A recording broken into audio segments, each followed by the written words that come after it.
Been 12 rounds. He's been 10 on several occasions. He's fought some former champions. He beat Juan Laporte in addition to beating Livingstone Gravel. Also beat Hector Lopez, who had an NABF title in the past. And a good factor for him too, he has fought in the United States. He's not coming over here making the title fight his first sojourn here, so that doesn't come into play for him here. He got here a few days early, got used to the altitude, the time difference, stayed away from the tables. He did indeed. In fact, he even commented, as you look at his amateur record where he did very well, he said, I live in a quiet suburb of Sydney, Australia. They asked him what he thought of Las Vegas. He said, it's a little too noisy for me here. So yes, I don't think he was too involved in all the nightlife and all the rest here. This 25-year-old and his handlers, though, were very upset about one thing. There is no Australian judge for this fight. And there was even talk at a certain point that they would pull out of this fight because of that, but cooler heads prevailed, and he is here. He's now inside the arena here at the MGM. And it is sort of a ridiculous demand for a challenger to come in and try to decide who the judges are. A lot of times you see that. It seems like a psychological ploy to try to get the champion out of sorts, and they were trying to make an entrance and a statement when they did that. There is Kostya Tszyu, looking pretty relaxed. And over the ropes he comes. And that wasn't bad. That wasn't too bad. What would you give that? I'll tell you what, on a scale of 6, I'm high up there. I give it a 5.9. A 5.9. And we know that in this case, the Russian judge would have given him a young man from Australia, who came in with a 13-0 record, 10 KOs. And the interesting thing about him is in his fourth pro fight, he was already fighting Juan Laporte in a 10-rounder. So he has been pushed ahead quickly. And he had the big amateur experience, 259-11, he said, as an amateur. He got some good styles. He fought a lefty in his last fight. Doesn't think that Jake Rodriguez will be a big problem for him that way. Very cool customer. We'll see how he does early in the fight. That's been his time. 7 knockouts within 2 rounds for him. Does he have the rounds? Jake Rodriguez finally now making his way to the arena. A young man who is 29 years old and for all the world would have been defined a couple of years ago as a journeyman. He was a guy that nobody thought would win a world title. He got his chance in February of 1994 against Charles Murray, then the IBF junior welterweight title holder, a man considered by many to be almost unbeatable at that weight. Jake Rodriguez took him to school. And that's why he got the fight, being a 20-1 underdog. If you're good enough to be a 3-1 or 2.5-1 underdog, you'll be ducked for a while. So the best thing that ever happened to Jake Rodriguez is that he got overlooked. It happens once in a while. And then what happened when this young man forged his own rocky story, as you hear the music playing behind him? He fought Ray Oliveira, 1-12, defending his title, then fought George Scott in Bushkill, Pennsylvania, knocked him out in 9. And I think you will agree with me, has shown that he is a better fighter since he became a champion. Better fighter, working with Pernell Whitaker, certainly didn't hurt him at all, and he's a better fighter as the bouts go on. Against George Scott here, he came on and was able to stop the fight late after Scott had gotten a good start in the bout. Most people don't think of Jake Rodriguez as a huge puncher, and in fact, he usually wears opponents down. But he certainly does have enough pop in his punch to make you respect him. Well, many fighters have ebb and flow in their bouts, but when Jake Rodriguez takes over a fight, it's usually permanent, whenever that moment comes. Here he comes. He has relished the moment here in the last few days. This, of course, a fight fought on pay-per-view, his first in an arena like this one at the MGM. And when we talked to him yesterday, he said, you know, I could have gotten even a little more attention, but with all these champions, I understand why I haven't. Maybe that's why he fights so well on his cards, too. He hasn't had to deal with a media blitz yet in his career. The flag of Puerto Rico, where he was born, and the United States, where he resides now in central Islip, New York. Jake the Snake Rodriguez, who comes in here ironically as an underdog to Kostya Tszyu. He is kind of the Rodney Dangerfield of champions, isn't he? Especially when you consider the fact that Tszyu is not a household name. He comes in against somebody, it's not a major Olympic champion, so that's why Jake Rodriguez likes to think of himself as Rodney Dangerfield. Well, we will find out how it all plays out. Let's do that by going to Michael Buffer. And now, ladies and gentlemen, Top Rank Incorporated, along with your undisputed, undefeated King of Beers, Budweiser, present championship bout number 3 out of 4. This contest is sanctioned by the Nevada State Athletic Commission. Official at ringside shall remain the same, along with the International Boxing Federation. Supervisor at ringside for the IBF is Robert Weitzel. The 3 judges assigned to score this bout on a 10-point must system will be Bernie Cormier, Don O'Neill, and Chuck Jampa. And when the bell rings, the man in charge of the action, working in a world title bout for the 107th time, referee Richard Steele. And now, ladies and gentlemen, from the MGM Grand Garden here at the MGM Grand of Las Vegas, Nevada, 12 rounds of boxing for the IBF Junior Welterweight Championship of the World. Introducing first, fighting out of the blue corner, wearing the black trunks and weighing in at 139 pounds. He comes to us from the land down under, Sydney, Australia.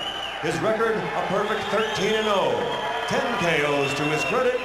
Ladies and gentlemen, introducing the undefeated challenger, Kostya Tszyu.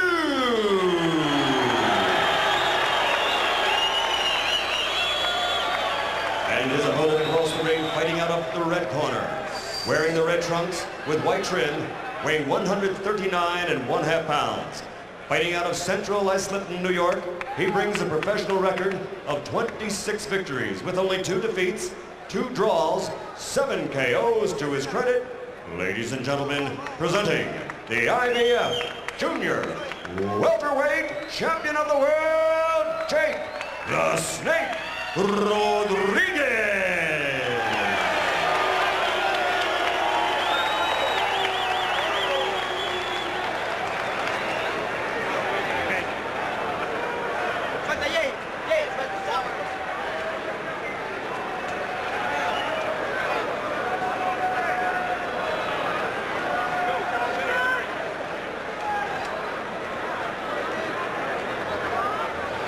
Go fight us in the dressing room. Caution again.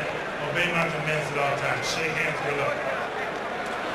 Jake Rodriguez not looking at Kostya Tszyu, looking down instead.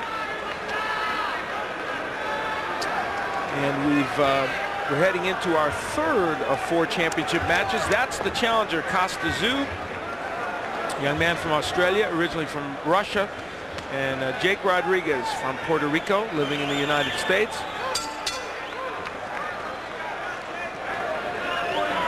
Rodriguez is the left-hander. He makes no bones about it. When you say to him, what's your biggest advantage? He said, I'm a lefty. That's why you have to like a guy who knows what his selling point is, and down he is. Wow. Tszyu wasn't kidding.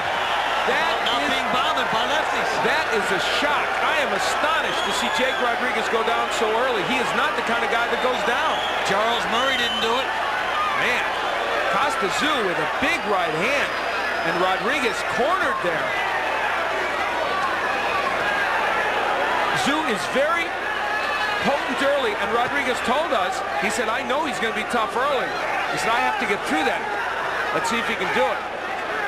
Well, knowing it and being able to do it is 2 different things, and he's in trouble again with the lead right hand. Charles Murray tried to hit him with that right hand for 12 rounds and couldn't do it. Kostya Tszyu has done it twice and hurt him here in this 1st round. Well, Jake Rodriguez shocked here in the 1st round, here in his 3rd title defense.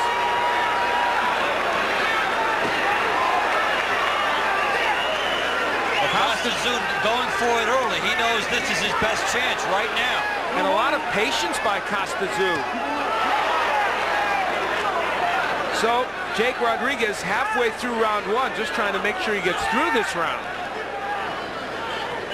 In his 3rd defense of the IBF title, and so far it's a rugged one. Boy, the right hand of Tszyu is getting in every time he throws it, Dave. I've never seen anyone land the right hand that often against Rodriguez. Jake Rodriguez should try to tie up right now just to get through this round and slow down the pace. Kostya Tszyu is cutting off the ring effectively, scoring with his big right hand. Jake Rodriguez is on unsteady ground. A minute left to go in round one. Now, what is Jake Rodriguez doing in the corner? That's also not like him. He was rocked by that right hand by Kostya Tszyu, and I don't know that he's ever quite gotten his senses back. Under a minute left to go in round one. The champion, Jake Rodriguez, has been down and has been hurt here in the first round. Jake Rodriguez is like a good pitcher. You have to get to him early, and Tszyu has. The left hook has Rodriguez reeling. Rodriguez trying to fight off the ropes, lands a good left hand. So it's survival time in this first round for Jake Rodriguez, and boy, he's having a hard time with it. 17 seconds left. They will seem like an eternity to Rodriguez. Jake lands a left hand. Kostya Tszyu, in his first major TV appearance here in the United States, has been all that he was advertised. My first look at him live, as it is yours, and I'll tell you what, he's impressive.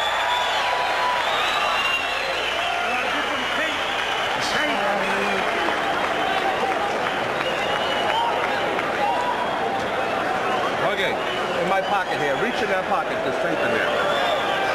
Got it? Okay. Just relax and listen to Dave now. Listen to Dave. Go on, Dave. Listen to me. Move your head and jab. If you don't do nothing in the next 2 rounds, he ain't dick. Yeah, he's doing it. So here it is right here.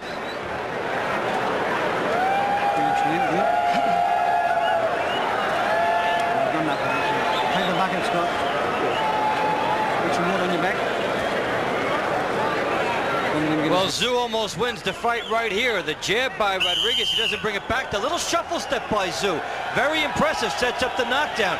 I think his quickness there surprised Jake Rodriguez, especially for so early in the fight. Usually the feeling out process, and here again it almost lands for Jake Rodriguez. A big right hand.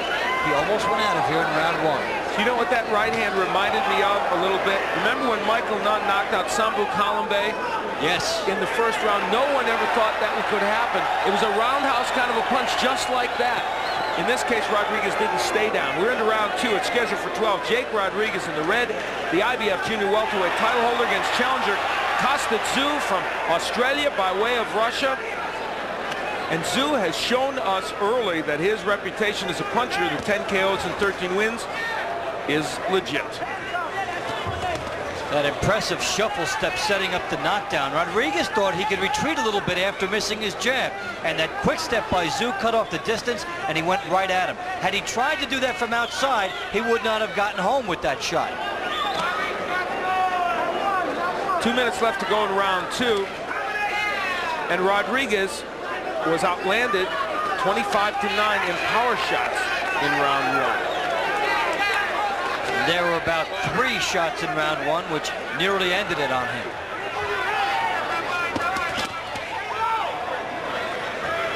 Jake Rodriguez again putting himself into the corner. That's very unlike him. It's a sign of a fighter who's a bit unsteady. And Tszyu landed the right hand again. And if you've not seen Jake Rodriguez fight before, it is astonishing to see him getting hit with these many right hands. Tszyu is cutting off the ring effectively, and Jake Rodriguez is moving straight back after Tszyu attacks, and he's making it easy for Tszyu to go to that straight line and land the right hand here. There is an abrasion underneath the eye of Kostya Tszyu.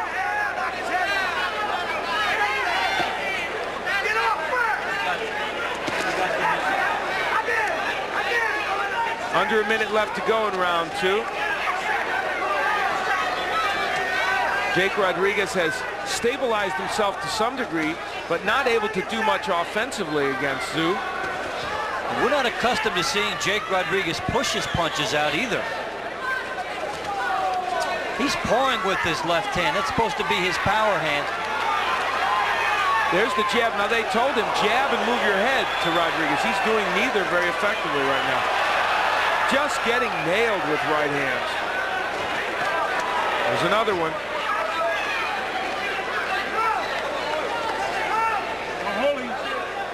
So, only a few seconds remaining here in round two. Round two has been as difficult for Rodriguez almost as round one. He hasn't been knocked down or hurt, but he's taken a lot of shots from Tszyu.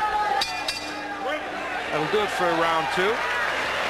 We follow the Australian-based fighter into his corner. Let me take it out. From the side. From the side. Okay.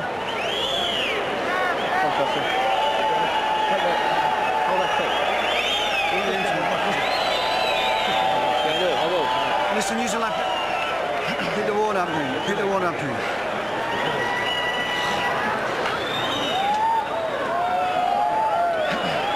They must like what's happening, not too many instructions.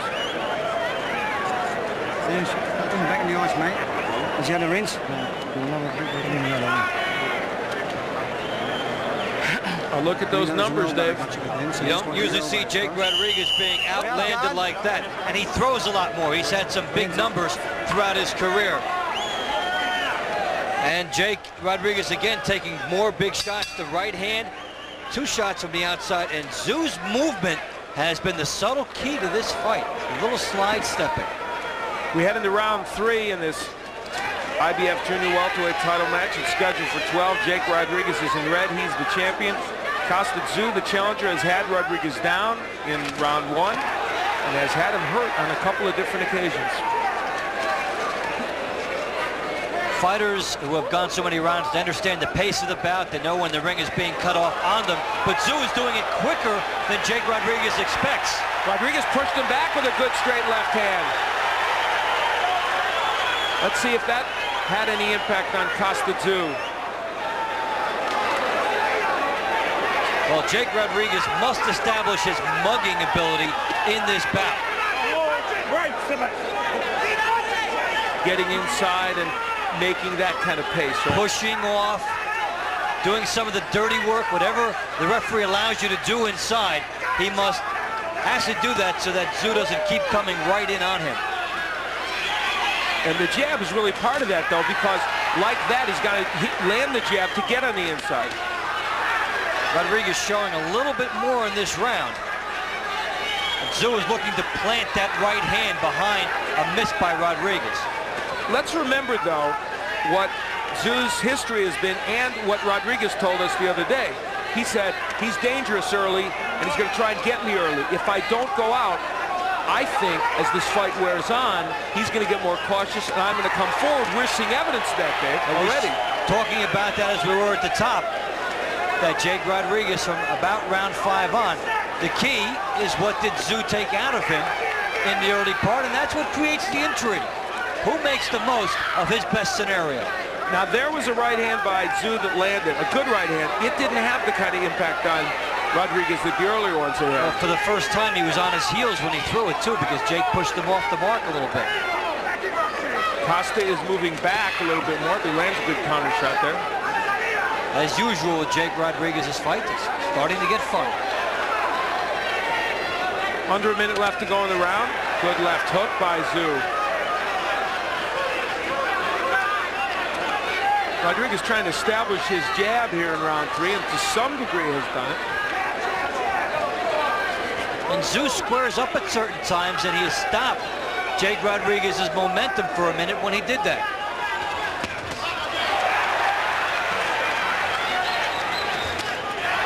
Well, it's still been difficult for Rodriguez to land his punches offensively. Tszyu has done a pretty good defensive job. So in round 3, things get a little bit more even. I don't know if it's a round that Rodriguez won, but he certainly did better than he did in rounds 1 and 2. Nice crowd on hand here at the MGM Grand Garden, and they are being treated to some fine boxing. Alex Sanchez won in our first match by decision, and Gabe Ruelas beat Freddie Liberatore in TKO after the second round. We've had knockdowns in the first round of every fight. It's true. What would be the proposition bet on that, huh? How about for sweeping the card at least 100 to 1? see him pulling his arm back, right? Okay. Two things. Go ahead, Dave. Yeah, the hook, and don't let him get set. Bing, bing, bing. When he tries to get set, bing, bing, bing. When he okay? He can't fight unless he's set. The hook is. Well, Jake Rodriguez getting a sense of what he must do here. Countering shot over the top, and he actually made Tszyu miss. So he threw off the distance of Kostya Tszyu there in round 3. We head into round 4, and the advice they gave him, very interesting. They said Tszyu can't fight unless he's set. They want Rodriguez to initiate the pace a little bit more. Yeah, but you know what? I disagree with their analysis after that round, because Tszyu has shuffled himself into position to get set to do his best damage thus far in the fight. He's had some very quick feet and gotten himself some good punching opportunities. And there's another example of it. He turns quickly and set up his own shot. Right hand by Tszyu, but Rodriguez got a right hook in. I wonder, though, even though Jake Rodriguez isn't landing that effectively, is he starting to make a small change in the tactic of this fight? He's certainly been able to do that in the last half of the round, and here, tying up, slowing down the pace. You're seeing a little more of the Jake Rodriguez left hand. He's starting to make Tszyu miss a little bit more, although Kostya is still, I think, landing more punches. And good right hook by Rodriguez, pushes Tszyu back a little bit. Kostya, a young man who had a great amateur career in the Soviet Union, won over 200 fights, moved to Australia a couple of years ago, has been a real favorite in that part of the world. He's really got a nice build, too. You can see him both as a slick boxer and as somebody with some pop. He is the quintessential boxer puncher. One of the actual rare ones. So many of the fighters call themselves that, and they're not. That is true. Sometimes they're neither. Over a minute left to go here in round 4. Al Bernstein, Dave Bontempo, happy you joined us on the eve of the Super Bowl. Got some super fights going. And we're seeing the grittiness that we expect to take place in this bout. Jake Rodriguez has recovered and now makes maybe his biggest statement of the fight there with the right hook. He'll try to go back to it. Rodriguez has a pretty good right hook when he throws it in a compact way. He is not getting hit as often with those right hands now. You have to say that for Rodriguez. Jake Rodriguez has to force the pace of this fight throughout the middle rounds to try to set up something big at the end. He cannot let Tszyu coast during the middle rounds here. The straight left gets in to Kostya Tszyu, and there's the right by Tszyu. Richard Steele getting some help from Rodriguez, who wants him to warn or take a point away from Tszyu for holding behind the head.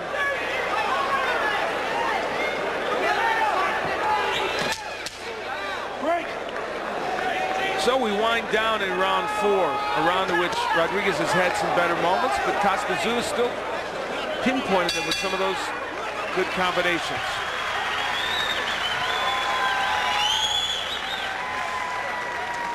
Fernando is in the locker room of Billy Schwer, the fighter from England. Let's go to Fernando right now.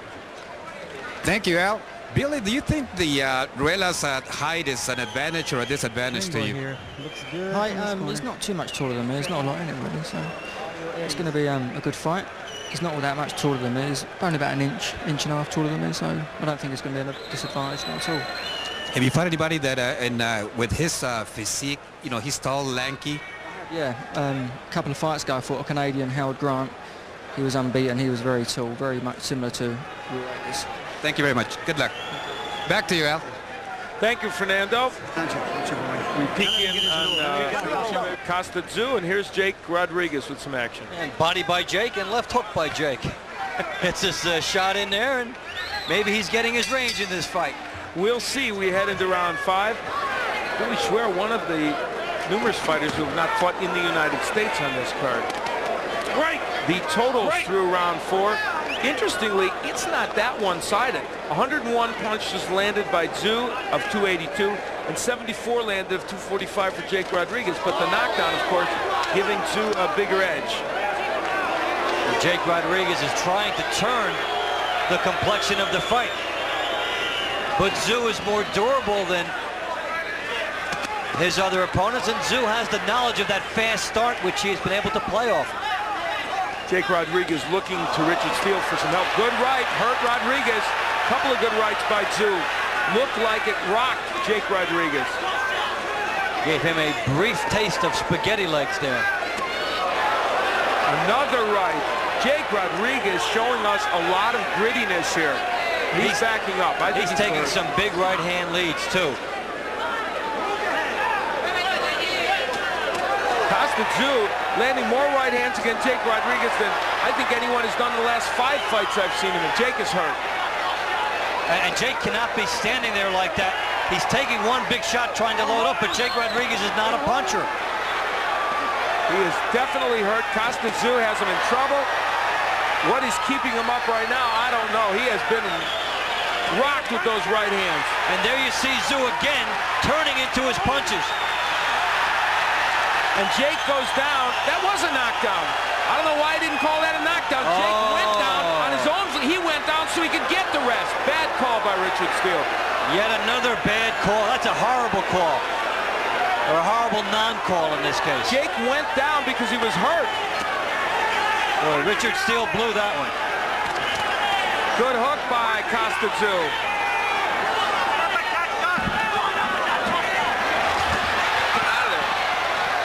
And more pressure by Tszyu here. So Jake Rodriguez suffering through a terrible round 5. And he catches quite a break. It's not called a knockdown. This should be a 10-8 round. Yeah, huge break. So he got the benefit of going down and still got the rest, but didn't get the knockdown called against him. Either way you look at it, though, it's been a big round for Kostya Tszyu. Half a minute left to go in round 5. There's another right by Tszyu. We were told this young man was a puncher, and he's showing us that against Jake Rodriguez. Not a guy you can hurt easily. Think of all the fighters who could not do this to Jake Rodriguez, starting with Charles Murray. Charles Murray among the most elite of this group that hasn't. Ray Oliveira couldn't do it against him. Sergey Artemiev. That'll do it for the round, and Jake Rodriguez ambles back after another tough one. You all right? Yeah. Okay. We'll have to listen to Dave then. Okay. Let's go. Oh, no, that's it, man. Wait,